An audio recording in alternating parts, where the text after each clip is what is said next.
How's it going, everybody? This is a great honor for me to be here. And I just want to say, Bob, I wasn't on the first, second, or third, but probably about the 20th edition of the Pond Boss magazine, but it is one of the most awesome publications I've had, and I could never put it down. When I got it cover to cover immediately and it was gone, I always wish you'd made it bigger. That being said, I look around this room and I see so many people that have dedicated so much time, effort, and resources to the state of Texas and to promoting the fishing in Texas, especially the hall that we're here for. And they're all here to honor you. And I appreciate that. I also realize I am the most overly underqualified person to be here to do that for you. But thanks, Tom Lane, appreciate that. It is my honor, on behalf of the Texas Freshwater Fishing Hall of Fame, to induct you to the Hall of Fame.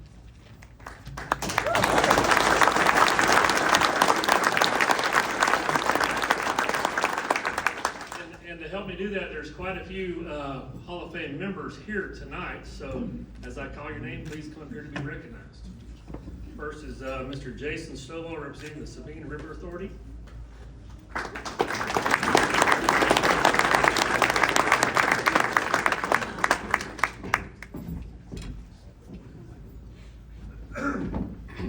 Chris Brown from Skeeter Boats.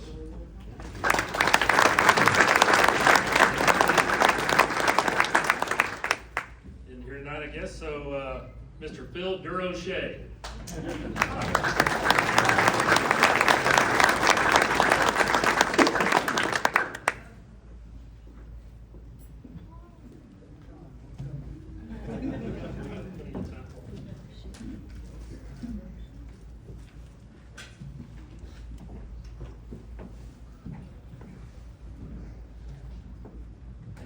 Chris Johnson, representing the Guadalupe River Trout Unlimited.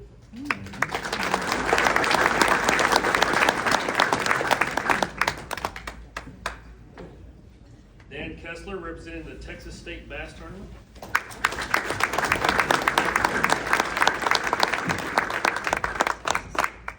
Rodney Whalen, class of 2016.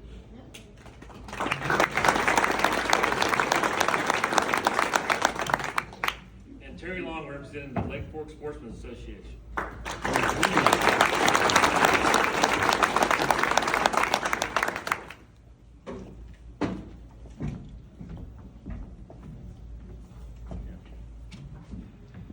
For the past 27 years, we have been honored to recognize those that have made lasting contributions to the fishing in Texas in the hopes of inspiring others to do the same. Ladies and gentlemen, please help me in introducing the 39th member of the Texas Freshwater Fishing Hall of Fame, the Pond Boss, Bob Lusk.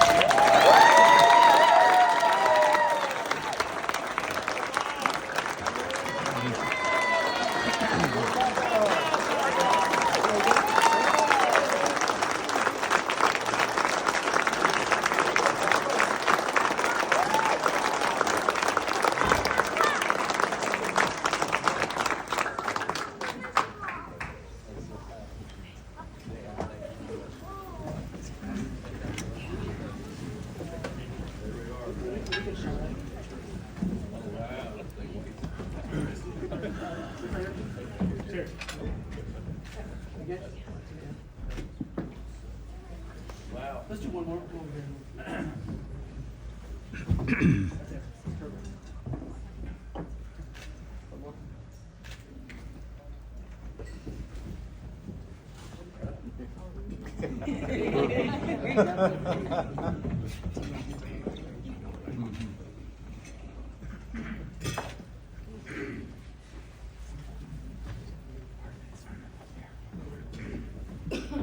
Go, Papa!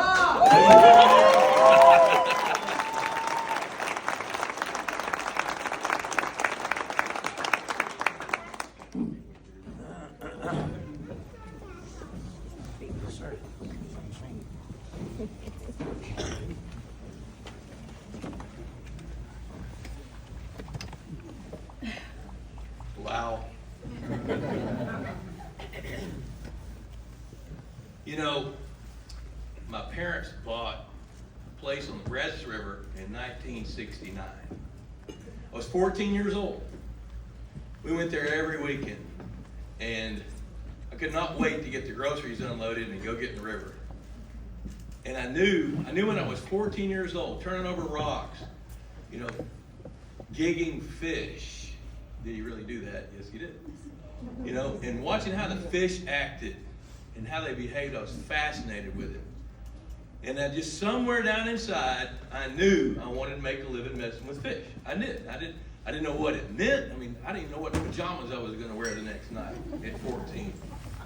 But I knew I wanted to make a living messing with fish. I just didn't know what that looked like. And of course, when you travel a path, there's a lot of forks in the road. There's a lot of things that happen. And,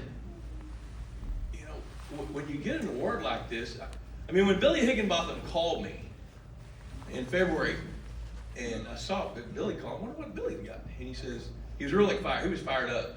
He says, "Hey, Bob, I'm just calling to let you know that you've been elected in the Texas Freshwater Fishing Hall of Fame." And I thought, I think he's got the wrong number. And I said, "Billy, wait a minute. Wait.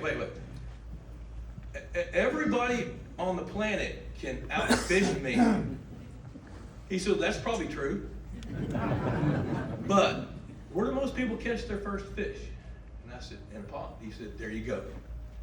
So I'm going to tell you this. Everybody in this room can outfish me, but I don't think very many of you can beat me raising those fish you catch. Except maybe Stephen Barden or Big O or maybe Parks and Wildlife. I don't know. But it's truly an honor to stand up here and look at all these people I love. And I tell you one thing that fascinates me is everybody in this room has played a role in either developing this Hall of Fame, supporting this Hall of Fame, or paving the way for people to be able to be honored in this Hall of Fame.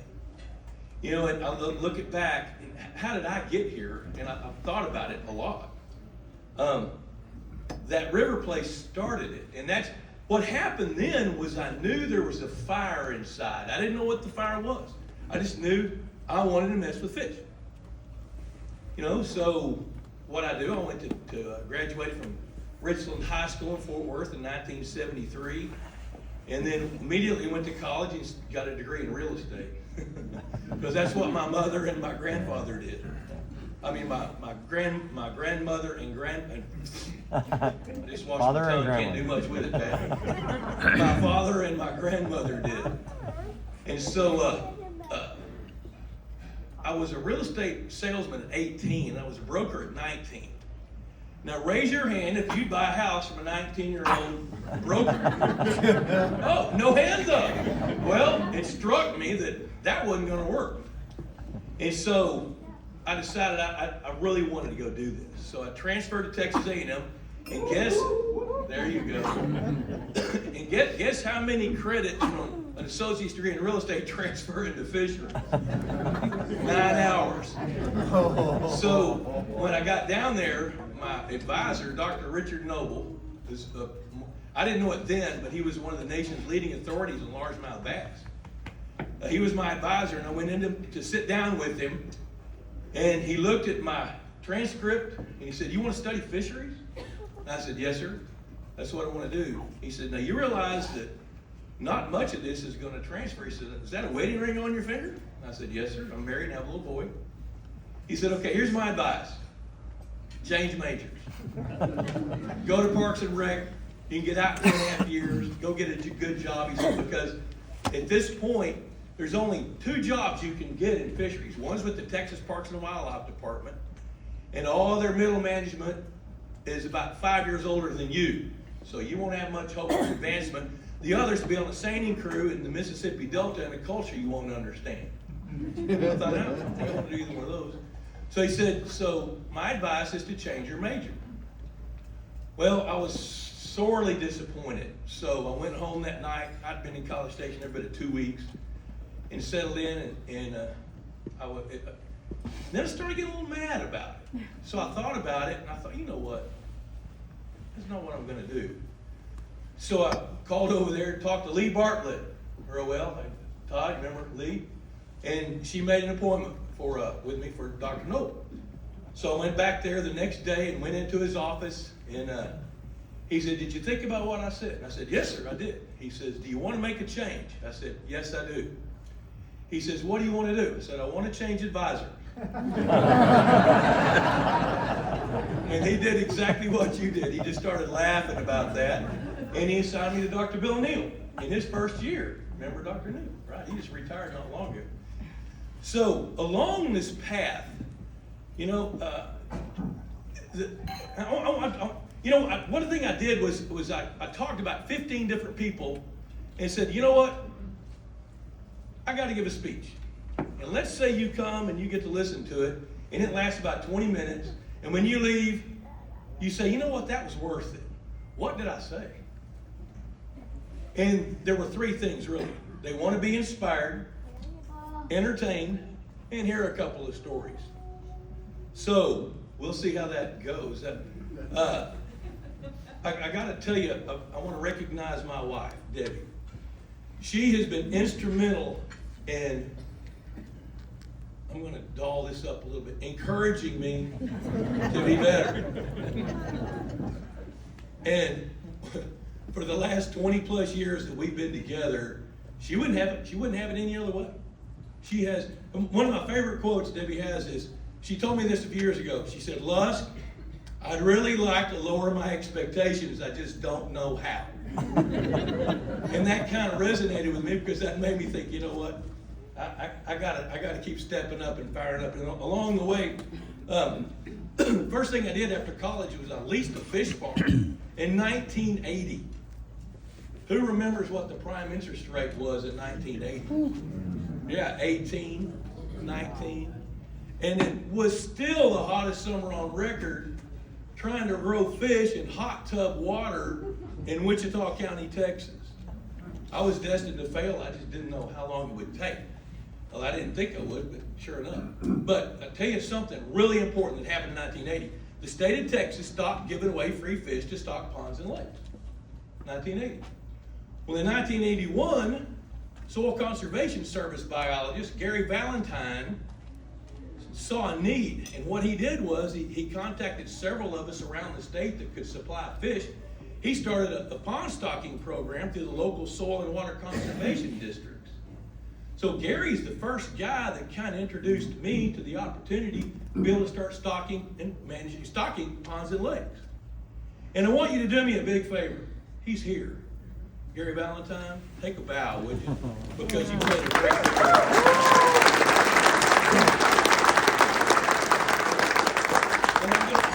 If he had not done what he did, I don't know that I'd be doing what I've done. So that was very helpful, and I want to thank you publicly for doing that. And then in 1983, I met a guy named Kenny Dryden. And Kenny's from Austin. Matter of fact, John Jefferson knows him, Vicky. Well, they had a ranch down in Laredo, so I had the chance to go down. That's where I started my very first pond management project. And somewhere, Tom, I don't know, did you do something with that written paper stuff? I wrote a pond management strategy plan for that Pinto Valley Ranch, and that was the first one I did, and that was in 1983, a long time ago. And Kenny Dryden begat Ray Mursky. Ray Mursky got a place in Flint Creek Ranch in 1986, and he called me. He said, "Hey, Buck," and you guys know how he talks. "Hey, Buck, I've just bought this place, and Kenny Dryden tells me you can help manage these ponds." So I got to go work with Ray Mursky, and the thing that he did that helped so much was he gave me carte blanche as long as he could see the value. He says, "You know what, I don't want to set a budget. I want to grow big fish because I'm going to bring clients in and family and friends with Bliss Mursky sales, and I really want to do something special. Can you do that?" Well, I'd never done it. I said, "Sure, let's work through it."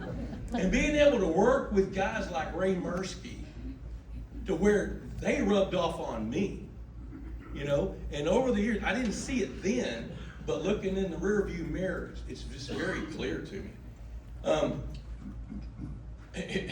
Then in 1984, I met a guy named Harold Arms, and Stephen knew Harold Arms. Harold Arms mentored me. He had a fish farm. Harold was a grassroots, get your feet in the mud, seine minnows out of ditches, selling them for bait. He was one of the first guys that really started helping figure out how to supply fish statewide. And he was a mentor for several years. Now, one thing I learned about Harold, and this has helped me today, when he mentored me, there came a time where I could actually talk to him in his language and actually talk about some things that he couldn't answer. He didn't like that. Well, I think a mentor needs to be somebody that wants people to grow and get better than you are. And that, Harold taught me that. And I do that. That's real important to me. I want you to know more about this than I do. I truly do. So that's part of what drives me. There was 2 or 3 times when I think I should have quit. Wasn't making enough money. It was really hard. You know, loading fish by myself at 2 in the morning to leave at 4 to get them and to Amarillo at 9 to meet a deadline. You know, and I remember, this is a pretty cool story. This was the Christmas of 1987. And I started in January of 1980. It was Christmas. And it was a hard year in 1987 for a number of reasons. And at Christmas afternoon, we pretty well wrapped it up, knocked on the door. Opened the door, and there's this man standing there. He says, "Are you Bob?" I said, "Yes, sir." He said, "Well, I would like to buy some fish for Christmas for one of my friends whose lake just filled up." I said, "Dude, it's Christmas." And he reached in his pocket and he pulled out 10 crisp $100 bills. I said, "When do you want them?" He said, "Well, I don't expect you to do it today." I said, "Well, let's figure out what you need," and worked up a plan for him. And what it meant was I had to go to I was at a hatchery. I was in Whitesboro by then. I'd moved from Wichita Falls, served a sentence at Danbury Fish Farms for a few months, and then moved up to Whitesboro after that. And then we had like 30 ponds, and I knew I had all the fish that he needed. So the day after Christmas, it was 55 degrees, and I seined I needed to seine 7 ponds to get all the fish with a 150-foot seine, 8 feet deep by myself. Well, I did. I got 6 of them done, and I ran out of daylight. Well, Harold Taft, the world's greatest weatherman back then, had forecasted blue norther was coming, and I could see it coming. And I needed to catch 8 bass. I needed 8 bass about that big, and I had a pond that had 12 of them in it. So before I went in to feed the kids and do whatever I needed to do, I loaded that seine up and took it to the edge of that pond so I could get up before it got too cold and get out there and seine those fish. So I got out there right at daylight, wind's howling out of the north, it's 22 degrees, and ice is just beginning to form around the edge of the pond. And if you never pulled a seine where there's ice in the pond, pass it up. So I drugged that seine around, and I just was overwhelmed with emotion. I just sat there and started crying. I thought, you know what? I can't do this. This is too much, too hard. I need to go get a job. I'm done. I can't do this. And then there was this little voice inside said, "Shut up, asshole." Pull the seine. Get the fish. And guess how many fish I caught? 12. 8. So I thought, this is going to be all right. Well, then about 1988, I met a guy named Mike Utto. Now, I was starting to want to learn about how lakes were built. And this guy, I'd seen a number of bulldozer guys. You know, they get in that machine, they'll set it in low gear, second gear, and back and forth, pushing dirt halfway up on the blade. And I come across this guy. Did Otto leave? Mike? Yeah, he slipped out. He made an appearance. He's a dear friend to this day. But I pull up on the job where he's building a dam, and that bulldozer is going 35 miles an hour, and dirt's blowing up over the top of that blade. And I thought, ooh, he's doing things different. So I started beginning to realize how much difference there is, and Mike and I became very dear friends. In 1989, I met a guy named Walter Bassano.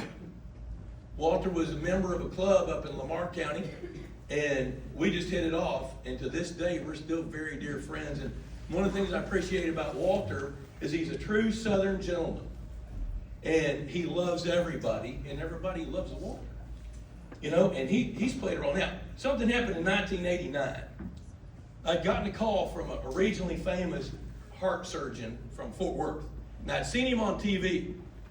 And he was about 6'5", and I don't look up at very many people. I'm usually eye level or a little bit like that. Well, he had just bought a piece of property near Lake Whitney where the Brazos River runs in. He had a 6-acre lake, and he wanted me to come evaluate it. So I loaded up my homemade shocker boat, and we headed over there, and he and I climbed in it, and he was kind of bigger than life to me. Well, we ended up shocking up what I've seen. By that time, I'd seen over and over and over a lake with cookie cutter carbon copy bass about that big. They're way too crowded, no food, water's crystal clear. Just the perfect combination for an overcrowded bass deal, which guys like Stephen and I see that all the time. So he wanted me to tell him what to do. So he had this big double-wide mobile home that was his weekend cabin and a big sprawling pecan tree where the limbs draped over this picnic table. So he wanted me to sit down at that picnic table with him and tell him what to do. So I sat down, and he pulled out one of those long yellow legal pads, put on his reading glasses. He said, "Okay, Bob, now, what do I need to do?" I said, "Well, Dr. Johnston, I think your bass might be a little crowded. I'm not sure they have enough food, and probably need to take some out." And he laid his pencil down, laid his pen down, pulled his glasses down. He said, "Bob, are you intimidated by me because I'm a physician?" Man, I started pulling at the ground, dig a hole, see if I could fall in it real quick. And I said, "You know what? I am. He said, "Let me fix that." He said, "You know what they call the guy that graduates last in medical school?" I said, "What?" He said, "Doctor." He said, "When I get out of bed and get ready to go to work, I do the same thing you do. I put my pants on, brush my teeth, whatever, shake, whatever. We do the same thing." He said, "Now, when you come to my clinic, and we're going to talk about your heart, I'm the expert. Now, out here, we're going to talk about my pond. You're the expert. Now, let's start over. What do I need to do?" I said, "Dude, we need to launch that boat, go catch a bunch of those bass, take them out. You need to stock some adult bluegills. We need to start a feeding program. Got to get the water fertile." He says, "Okay, when can you get on that?" And that's the day I became an expert. Because it dawned on me that I knew a little bit more than he did. And then in 1991, I got a call from a guy. And he was also famous, Mark McDonald. He was the editor of the outdoor editor of the Dallas Times-Herald at that time. The Dallas Morning News had just bought them and shut them down. And I'm going to quote Mark. This is not my quote. He says, "I am a middle-aged white guy with male pattern baldness. There's no chance I'm going to get a job." So I went to this pond management seminar, and a couple of speakers were there, and 190 people showed up. And afterwards, they stayed. They kept the speakers for over an hour. And the janitor had to start flashing the lights to make everybody leave. He said, "My question, do you think there's a need for a newsletter about ponds?" And I said, "Mark, I do. Because I had card files. My Excel spreadsheet was written on 4x6-inch cards and 2 card files. And that's what I operated out of. Al Gore had not yet invented the internet. We didn't have cell phones, And so, you like that one? So, Mark and I decided to meet. So we met at a Whataburger in Louisville. Mark lived in DeSoto at the time. I lived in Whitesboro.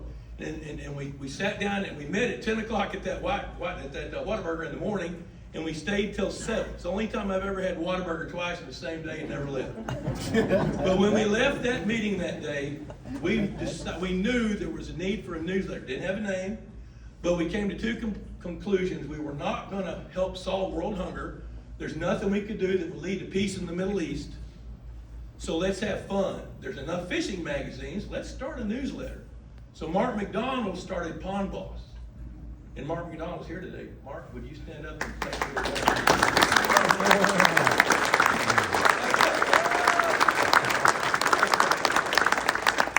So as time went by, I was invited to begin to buy in with Pond Boss and then start to help run the business some.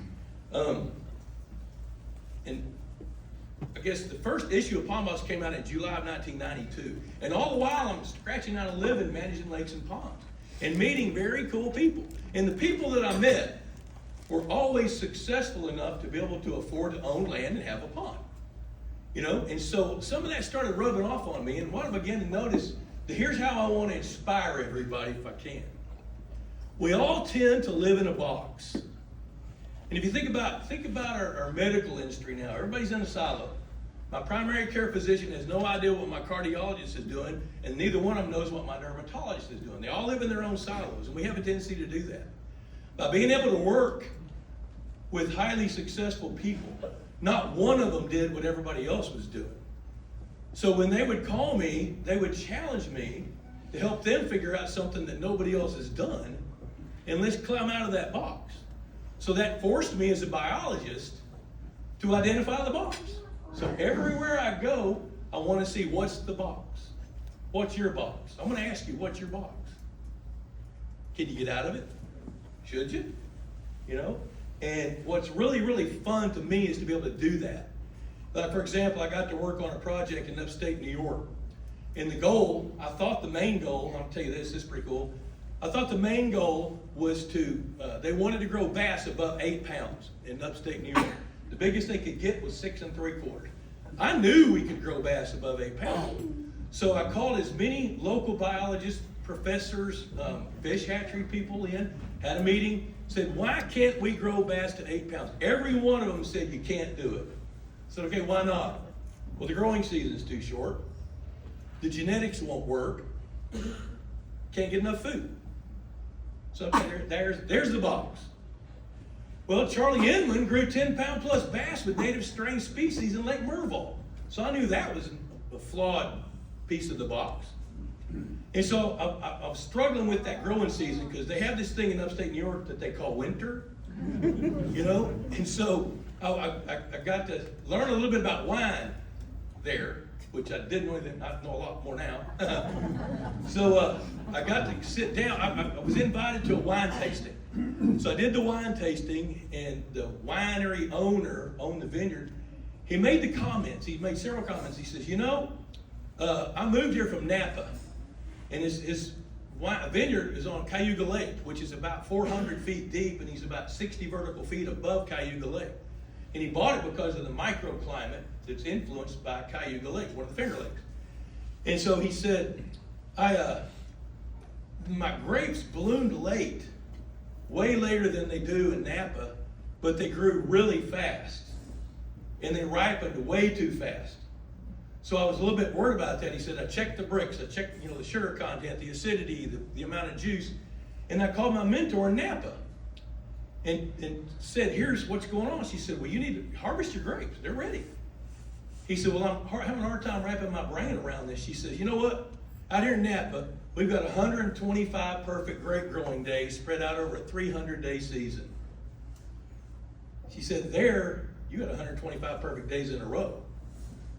Man, a little light bulb went off in my head. I raised my hand up. I said, what's a perfect grape growing day? He said, when the temperature's between about 58 and 83. I thought, oh my gosh, that's a perfect bass growing day. So I started digging around, checking into the National Weather Service records for that area. There's 125 perfect bass growing days in upstate New York. You know how many we have? 125 perfect bass growing days in Texas. They got the same number in Iowa, the same number in Tennessee. The difference was we got 300 days worth of bluegill growing season. Upstate New York had 75. So it turned out to be a food problem. So we got into the food business, started growing a bunch of bait fish, and we took some of those 6.5-pound bass to 7.5-pound bass in a year. And the year after that, they started topping 8 pounds, even though they were already about 7 or 8 years old. So what I'm telling you is think about the box you might be in, and what can you do to climb out of that box? 1995, I bought into Pond Boss and got something else. When Mark McDonald started Pond Boss, I let him tag along with me about 15 or 20 times. So we went to different clients and working on different lakes. And really back then, we could fertilize. The feeds were not that good. They were all grain-based fish foods.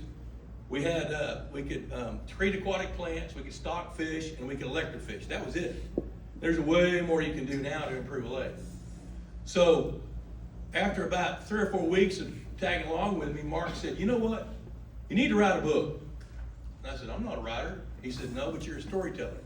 He said, you keep telling different people some of the same things over and over. You need to write a book. Well, that just kept burning in my mind. I said, okay, how do I do that? He said, do you know how to write an outline? And I said, yeah. He said, like you did in high school? I said, yeah. He said, write an outline, give 7 Roman numerals, and send it to me. I sent it to him. He says, okay, there's your chapters. Now, start writing about each chapter and flesh it out. So in 1993, I published my first book because he made me think I could do it. And to this day, I write a lot, and it's because of that guy. And that's part of what got me here, is to be able to write about it and share that with you and the rest of the world. You know, in 1995, I bought into the business of Pond Boss with Mark, and I knew we didn't have a national advertiser. I think we had 750 subscribers, and 2 of them were outside of the state of Texas. It was Mark's mom and dad in Colorado. You know, and so first thing I did was I sat down and wrote a letter with Walter Bassano, and I wrote a letter to Purina Mills. Purina Mills, 1601 South Hanley Drive, St. Louis, Missouri, attention marketing department. Well, 3 days later, we got a phone call. They were interested. Yeah, we want to advertise, but better yet, we'd like to sit down and see what this industry needs. We see this industry as a blossoming, burgeoning industry that's going to turn into something, and we'd like to help create products. Would you guys work with us to do that? So that's when a partnership was built to help build better fish foods. And we got some Purina friends here. You guys stand up so we can see. Those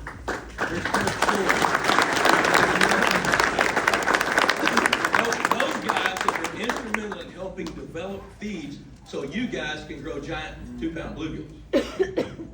You know, and then in 1998, I got invited with Mark to join the Texas Outdoor Writers Association. Wow. I mean, I got to go face to face and meet some of these legendary writers and meet people that I'd read their work. You know, when I was a little boy, like under 12, we lived in a little shotgun house in Fort Worth, North Richland Hills. My daddy made $50 a week at a secondhand furniture store. My outdoor adventures all happened in the newspaper. I got to read what John Thompson wrote and Bob Hood. And when I joined the TOWA, I got to meet those guys and thank them for taking me outdoors. Then when I finally got the chance to go outdoors, I still thought about them all the time. And they're both gone now, but I had the honor and the pleasure to get to know them. And I met some really, really, really cool people. As a matter of fact, one of the quotes I love, to live life to its fullest, a man must love and fish. And John Jefferson wrote that, and John wrote the outdoor annual for TPWD for years and years and years. John, would you take a bow, please? There's John Jefferson.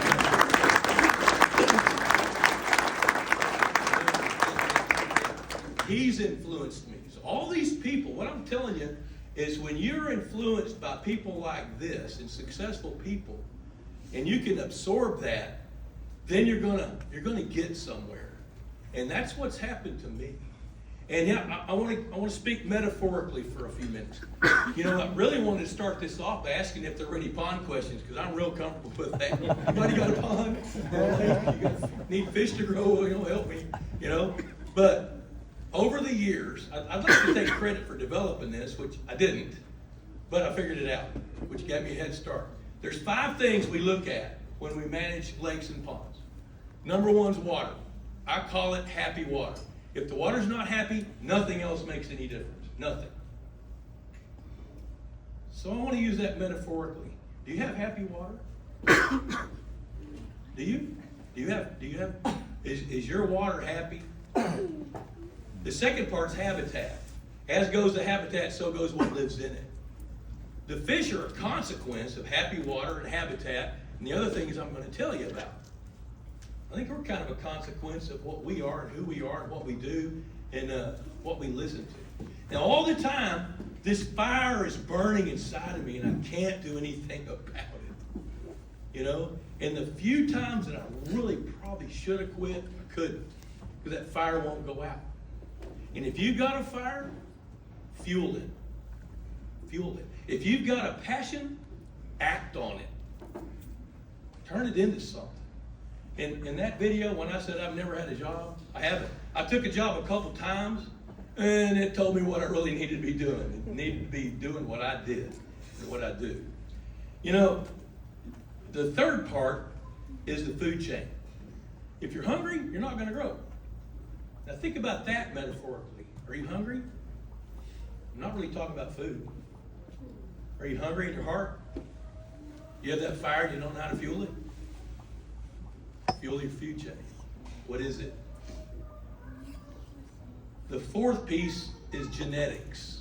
Now, when it applies to a fishery, I don't want to stock Florida bass in Iowa. They're going to die. 3 minutes. Thanks. Thanks, Katie. Tom, did you ever do that? Never. Hey, you know what? I know. Right, I'm almost done. I'm wrong. So you know, and the final part is harvest. A pond is like a garden. If you're going to grow it, you need to harvest it. Nature doesn't appreciate a bounty.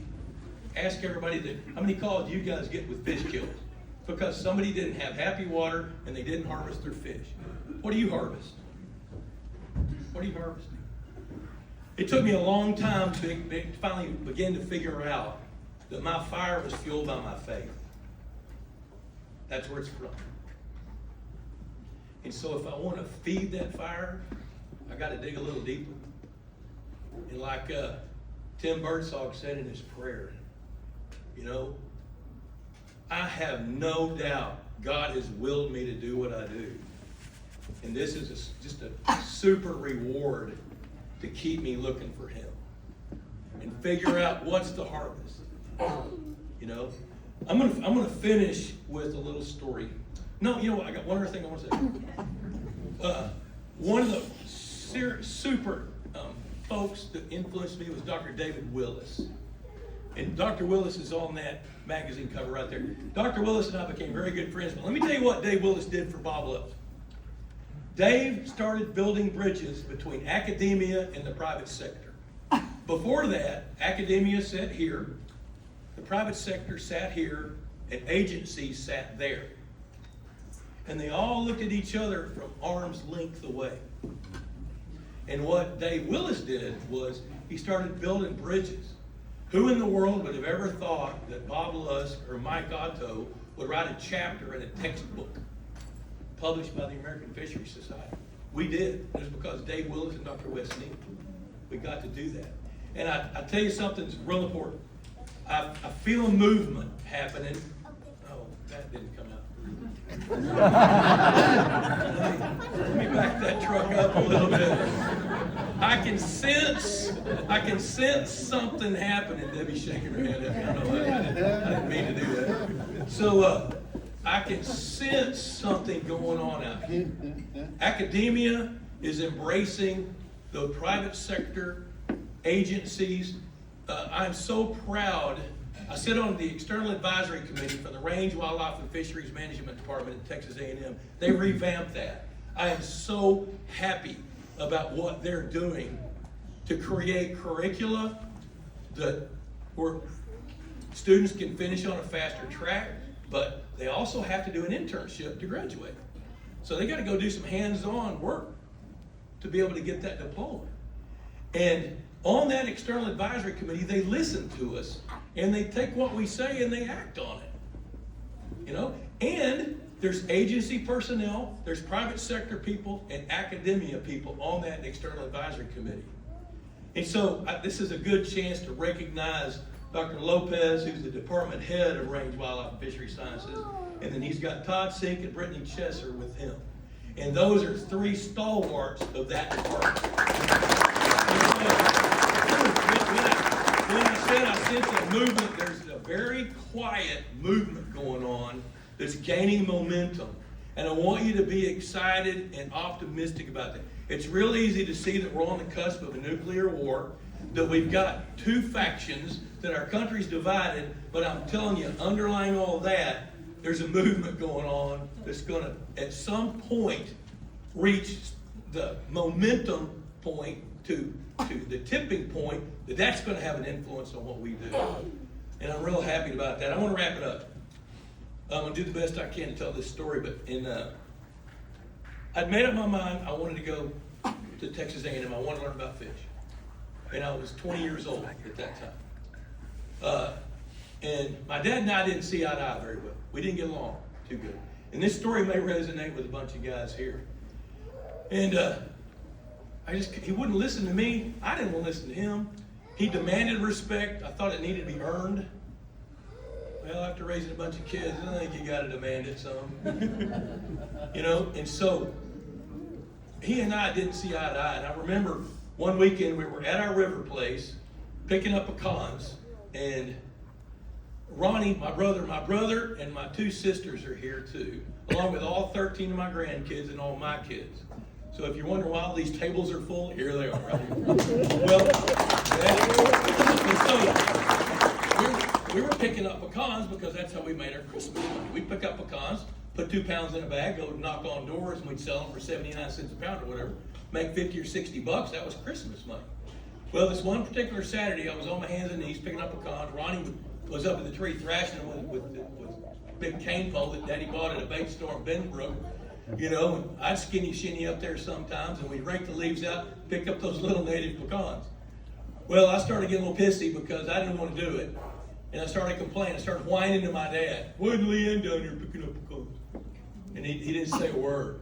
And I said, maybe he's not listening to me. Why isn't Leanne there picking up? All of a sudden, he pounced on my neck and started whacking me in the back of the head. He never did that, ever. Oh my gosh. He was mad at me, and I got mad at him. And I said I was walking home. 65 miles. So I went up to our little camp, packed my stuff, and started taking off up the road. I probably got 4 miles down the road, 2 cars passed me, wouldn't pick me up. And all of a sudden I hear this vehicle coming up slow behind me. It was the pickup, it was my dad. The window was rolled down. He said, get in. I got in. He didn't say anything to me. I didn't say anything to him. Well, we fast forward a few years, and that was when I was probably 14, 15, 16. So now I'm 20, and I wasn't making it in the real estate business. Matter of fact, I rented a house from him for 77 bucks a month, and I couldn't pay the rent. And he'd sit Ronnie over there to collect the rent. Well, that didn't end well for either one of us, because I helped him escape my house, and about 30 minutes later, the phone rang, and it was my dad, and he blew up on me. Well, a few weeks after that, I was at the real estate office, and my mom called. She said, son, go to the office. Go in your dad's office, get his checkbook, get over here now. So I got the checkbook, and I headed over to 4212 Ashmore, where my parents lived. I was married and living in that rent house. And there was an ambulance out front. My dad was having a heart attack. So went in there, and I couldn't see what was going on, but they were stabilizing him, loading him up, took him to the hospital. Dismissed him a few days later, and he's healing from a heart attack. Then I do something else stupid that pisses him off, and he calls me again. I said, you know what? That's it. I'm done. I don't want to talk to him anymore. I'm through with my dad. Well, my mother had done some pretty good things for me, and she called me. She said, you need to come talk to your dad. I said, Mom, I don't want to come talk to Dad. I'm done. She says, get over here and talk to your dad. So I went, knocked on the door, came in. He was at the door in a plaid house coat. Hadn't shaved in a few days. He was pretty disheveled. He actually, looking back, he looked kind of defeated. And he hugged me. He never did that. He said, son, I love you. He never did that. Ever. And then we sat down and we talked like two people do. We never did that. We sat down, we had a conversation. He said, what do you want to do? I said, Dad, I want to go to Texas A&M and I want to study about fish. He said, I'll tell you what, you go do that. And when you graduate, we'll start a fisheries business. We'll lease a fish farm, we'll do something together. And we shook hands on it. That was in December of 1975. Well, February the 2nd of 1976, my mom called me. She said, you need to get down to Harris Hospital right now. So I loaded up, headed to Harris Hospital, went in. My dad was on life support. I looked at him and wished I didn't. My daddy died that day. But I kept his promise, and I kept mine. Thanks for doing this, and I appreciate the opportunity and the honor to be in the Texas Freshwater Fishing Hall.